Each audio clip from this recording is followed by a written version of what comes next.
Да, моля? Криминална полиция, главен инспектор Колев. Какво? Направили сме блокада пред блока ви. Това са много опасни хора, госпожо. Събирате всички пари в къщата. Хвърляйте парите, ще ги изпуснем, госпожо. Хвърляйте и залягайте, може да стане престрелка. Ало!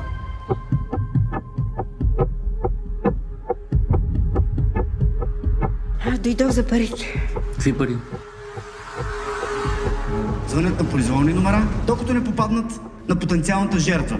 Никой не е защитен, хора.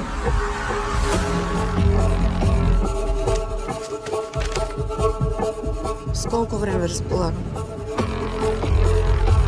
Цял живот съм живяла според правилата. Какъв е смисъл?